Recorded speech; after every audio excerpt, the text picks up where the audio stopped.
శ్రీ మహావిష్ణువు వైకుంఠంలో సాక్షాత్తు కొలువుతీరి ఉండగా నారద మహర్షి విచ్చేశాడు. అప్పుడు శ్రీమన్నారాయణుడు నారదుడితో ఇలా అన్నాడు: రానున్నది కలియుగం. ఆ కలియుగంలో మనుషులు అధర్మం పాలవుతారని, వాళ్ళల్లో ధర్మబుద్ధి భక్తి తగ్గిపోతాయని, దాని నుంచి వాళ్ళకి కష్టాలు కలుగుతాయని, వాళ్ళని కాపాడడానికి భూమిపై నివసించదలిచాను అని చెప్పాడు. అయితే నారద మహర్షిని ఇలా అడిగాడు: నారద, భూలోకంలో నివసించడానికి ఒక అనుకూలమైన స్థలం ఏది చెప్పు అన్నాడు. దాంతో నారద మహర్షి, స్వామి, దక్షిణ భారతంలో స్వామి పుష్కరిణి నదీ తీరం అని చెప్పాడు. అయితే దానికి స్వామి ఆదిశేషుడికి తెలిపాడు. అయితే ఆదిశేషుడు, ఓ నా స్వామి సాక్షాత్తు భూమిపైకి వెళ్ళబోతున్నాడు అని తెలిసి ఆయనే స్వయంగా కొండ రూపం ధరించి ఆ భూమిపైకి చేరాడు. అవే మన శేషాద్రి శిఖరాలు. అయితే ఫ్రెండ్స్, నేను ఈ రీసెర్చ్ చేస్తున్నప్పుడు గూగుల్ ఎర్త్ మ్యాప్లోకి వెళ్ళి చూశాను. అందులో నాకు ఒక ఆశ్చర్యకరమైన విషయం కనిపించింది. నిజంగానే ఆ శేషాద్రి శిఖరాలు ఒక పాము ఆకారంలో కనిపించాయి. ఈ ఇమేజ్ మీరు చూడండి. మీకు నిజంగా అలానే అనిపించిందా కాదా నాకు కమెంట్స్లో తెలపండి. ఇక కథ భాగంలోకి వెళ్తే, ఆదిశేషుడు అక్కడే కొలువు తీరి ఉండడానికి ఒక కథ కూడా ఉంది. అదేమిటంటే, ఒకసారి వాయుదేవుడు ఆదిశేషుడు పోటీ పడ్డారు, ఇద్దరిలో ఎవరి గొప్ప అని తెలుసుకోవడానికి. అయితే ఆదిశేషుడు మేరు శిఖరం భాగమైన ఒక ఆనంద పర్వతాన్ని పట్టుకుని స్థిరంగా నిలిచి ఉన్నాడు.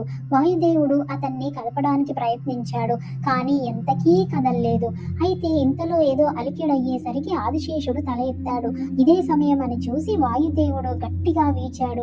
ఆయన శక్తినంతా ఉపయోగించి తోశాడు. దాంతో ఆదిశేషుడు ఆ పర్వత శిఖరంతో పాటు కింద భూమిపైకి వచ్చి పడ్డాడు. దానికి ఆదిశేషుడు చాలా దుఃఖించాడు. అప్పుడు బ్రహ్మదేవుడు ప్రత్యక్షమయ్యి, ఏమీ బాధపడకు, ఇది స్వామి ప్రణాళిక. ఆ స్వామి భూమిపైకి రాబోతున్నాడు, అందుకనే నువ్వు అక్కడ సిద్ధంగా ఉండు అని చెప్పాడు. అప్పుడు ఆదిశేషుడు స్వామి కృప అని తెలుసుకుని శాంతించాడు. అయితే ఆ స్వామి కృపతో అక్కడంతా మళ్ళీ జీవం పుంజుకుని అదంతా చెట్లు ఏర్పడి ఆ భూమి భాగంలాగా తయారయ్యాయి. అవే మన శేషాద్రి శిఖరాలు. ఇప్పుడు రెండవదైన గరుడాద్రి పర్వతం గురించి తెలుసుకుందాం. అయితే దశావతారాలలో మూడో అవతారమైన వరాహస్వామి మనకి భూమిని కాపాడిన విషయం తెలుసు. అయితే మీరు ఆ వీడియో చూడాలనుకుంటే ఈ ఛానల్ పేజ్లోనే ఉంది, తప్పక చూడండి. అలా భూమిని కాపాడాక భూమాత వరాహస్వామితో ఇలా వేడుకుంది: స్వామి, మీరు వచ్చి భూమిని కాపాడినందుకు గాను గుర్తుగా ఈ భూమి మీదే నాతో నిలిచి ఉండండి అని అడిగింది. అప్పుడు వరాహస్వామి దానికి ఒప్పుకుని గరుడను పిలిచారు. గరుడ, నేను లక్ష్మీదేవితో క్రీడించిన క్రీడాద్రి పర్వతం ఉంది కదా వైకుంఠంలో, ఆ కొండని ఈ భూమి మీదకి తీసుకురా అని చెప్పాడు. అయితే గరుడు తన రెక్కలను చాచి రొవ్వమని వైకుంఠానికి ఎగిరి వెళ్లి ఆ కొండని తీసుకొచ్చి భూమి మీద అతనే కొండతో సహా ఏర్పడ్డాడు. అవే ఈ గరుడాద్రి కొండ. అలా వైకుంఠంలో ఒక భాగమే స్వామి ఆజ్ఞ మేరకు గరుడు భూమిపైకి తీసుకువచ్చాడు. అయితే అక్కడ వరాహస్వామి భూదేవితో కలిసి నివసించాడు. ఆ తరువాత కాలంలో శ్రీ మహావిష్ణువు శ్రీనివాసుడై అవతరించినప్పుడు వరాహస్వామిని కలిశాడు. వరాహస్వామితో కొంచెం భూమిని దానం చేయమని అడిగాడు. అప్పుడు వరాహస్వామి దానికి ఒప్పుకుని కొంచెం భూమి దానం చేశాడు.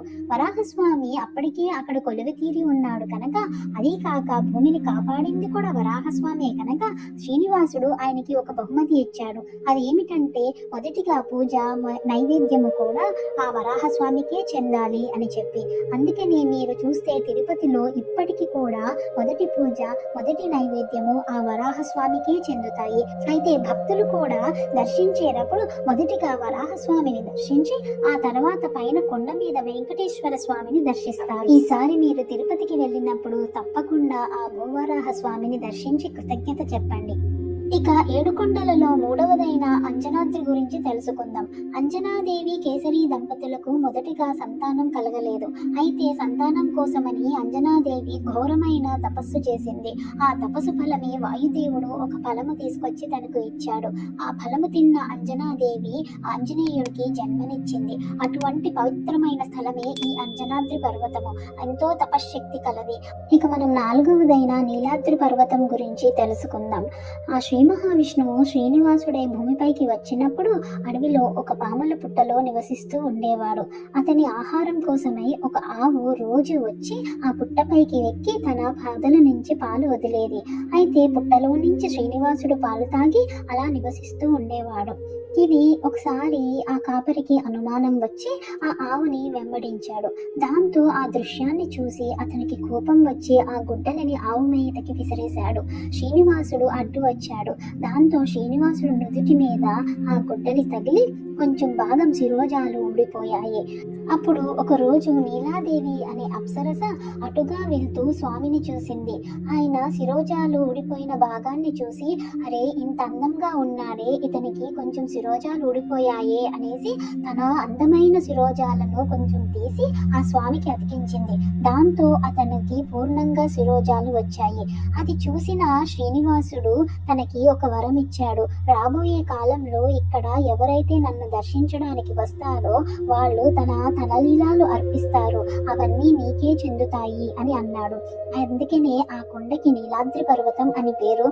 ఇక వృషభాద్రి గురించి బ్రహ్మాండ పురాణంలో ఇలా చెప్పబడి ఉంది. పూర్వం అక్కడ వృషభాసుర అనే రాక్షసుడు నివసిస్తూ ఉండేవాడు. అతను గొప్ప శివభక్తుడు. అయితే శివుడికి ఎంతో తపస్సు చేసి ఎన్నో వరాలు పొందాడు, ఎన్నో మాయాశక్తులు పొందాడు. దాంతో అతను బాగా అహంకరించి ఒకరోజు శ్రీనివాసుడు అక్కడ తిరుగుతుండగా అతనిపైకి యుద్ధానికి వచ్చాడు. అప్పుడు వారిద్దరికి యుద్ధం మొదలయ్యింది. ఎన్నో మాయాశక్తులు ఉపయోగించి శ్రీనివాసుడి నుంచి తప్పించుకోసాగాడు. అయితే ఆఖరికి ఆ శ్రీనివాసుడు తన సుదర్శన చక్రాన్ని వదలబోయాడు. అది చూసిన వృషభాసురుడు, ఓహో ఈయన సాక్షాత్తు శ్రీ మహావిష్ణువే, ఆ నారాయణుడే అని అర్థం చేసుకుని ఆయన పాదాల మీద వాలి, ఓ నారాయణ, నీ కృపతోనే సకల సృష్టి అంతా కదులుతున్నది, నీ కృపతోనే నన్ను ఈ పాపాల నుంచి విముక్తుణ్ణి చెయ్యి. ఆ సూర్యుడు ఉదయిస్తున్నాడు అంటే నీ కృపే కదా స్వామి, ఈ అగ్ని దహిస్తుంది, ఈ వాయువు వీస్తుంది అంటే నీ కృపే. అలాంటి నువ్వు నాకు ఒక అనుగ్రహాన్ని ఇవ్వు. నేనిక్కడ తపస్సు చేసిన ఫలితంగా ఈ కొండకి వృషభాచల అనే పేరుతో పిలవాలి అని అడిగాడు. దానికి నారాయణుడు అనుగ్రహించి అలాగే అని అతన్ని సంహరించి ఆమె పాపాల నుంచి విముక్తి చేశాడు. అప్పటి నుంచి ఆ కొండని వృషభాచల అని పిలవడం మొదలయ్యింది. ఇప్పుడు మనం వెంకటాద్రి గురించి తెలుసుకుందాం. వెన్ అంటే పాపాలు, కట అంటే దహించేవాడు, అంటే మన పాపాలని దహించేవాడే ఆ వెంకటాద్రి. ఒక ఊరిలో మాధవుడు అనే పండితుడు ఉండేవాడు. అతనికి బాగా పాపాలు పెరిగిపోయి పాపాల పని వల్ల అతని చర్మ వ్యాధి ఒకటి వచ్చింది. దాంతో అతను ఒకరోజు అలా నడుస్తూ ఏడుకొండల దగ్గరికి వెళ్ళాడు. ఒక్క అడుగు ఏడుకొండల మీద పెట్టేసరికి అతని ఒళ్ళంతా మంటలు వేయసాగింది. కాసేపటికి ఆ మంటలన్నీ శాంతించి ఆయన చర్మ వ్యాధి అంతా మాయమయ్యింది. దాంతో అతను ఈ కొండల మహిమ తెలుసుకుని వెంకట గోవింద అనుకుంటూ ఆ ప్రయాణం చేసి గోవిందుడి దర్శనం చేసుకున్నాడు. అప్పటి నుంచి ఈ కొండకి వెంకటాద్రి అని పేరు వచ్చింది. అందుకే ఆ 7 కొండలు దర్శించిన వారికి తప్పక పాపాలు పటాపంచలవుతాయి. ఇప్పుడు మనం 7వదైన నారాయణాద్రి పర్వతం గురించి తెలుసుకుందాం. ఆ నారాయణ మహర్షి బ్రహ్మదేవుడి దగ్గరికి వెళ్ళి ఏదైనా అనుకూలమైన స్థలము చెప్పమని అడిగాడు. తపస్సు చేయడానికి, సిద్ధి కలిగించుకోవడానికి అని అడగగా బ్రహ్మదేవుడు నారాయణ మహర్షిని స్వామి పుష్కరిణి నదీ తీరాన తపస్సు చేయమని చెప్పాడు. అలాగే అని ఆ నారాయణ మహర్షి అక్కడికి వెళ్ళి ఘోరమైన తపస్సు చేశాడు. అలా కొన్నాళ్ళు తపస్సు చేశాక అతనికి శ్రీ మహావిష్ణువు సాక్షాత్తుగా దర్శనమిచ్చాడు. అది చూసి నారాయణ మహర్షి ఎంతో సంతోషించాడు. అప్పుడు శ్రీ మహావిష్ణువు, నారాయణ నీకేం కావాలి, ఎందుకు తపస్సు చేశావు అని అడిగాడు. అప్పుడు నారాయణ మహర్షి దానికి సమాధానం చెప్పాడు. స్వామి, నేను భూమంతా తిరిగి తపస్సు చేశాను, కానీ నాకెక్కడా సిద్ధి కలగలేదు. ఈ స్థలములోనే నాకు ఈ సిద్ధి కలిగింది, నీ దర్శన భాగ్యం కలిగింది. అందుకనే ఈ స్థలానికి నారాయణాద్రి అని పేరు పెట్టండి అని అడిగాడు. మీ ఆనంద స్వరూపాన్ని చూసి నాకెంతో సంతోషమయ్యింది స్వామి. అందుకనే అందరికీ ఈ భాగ్యం కలిగేలాగా మీరు ఇక్కడే కొలువు తీరి అందరికీ ఈ ఆనంద దర్శనాన్ని ఇవ్వండి అని అడిగాడు. దాంతో శ్రీ మహావిష్ణు నారాయణ మహర్షికి అలాగే అని అన్నాడు. అందుకే తిరుపతిలో మనం ఎప్పుడు దర్శించినా ఆ ఆనంద స్వరూపాన్ని దర్శించి ఆనందం చెందుతాము. ఈ కొండని జ్ఞానాద్రి అని కూడా అంటారు. జ్ఞానులకు ఇది చింతామణి లాంటిది. ఇవి 7 కొండల మహాత్మ్యం. ఈ మహిమలు ఇంకొన్ని మందికి చేరాలంటే తప్పకుండా లైక్ అండ్ షేర్ చేయండి. అలాగే ఇంకా మరిన్ని వీడియోలు మీ ముందుకు రావాలంటే సబ్స్క్రైబ్ చేయండి. Thank you.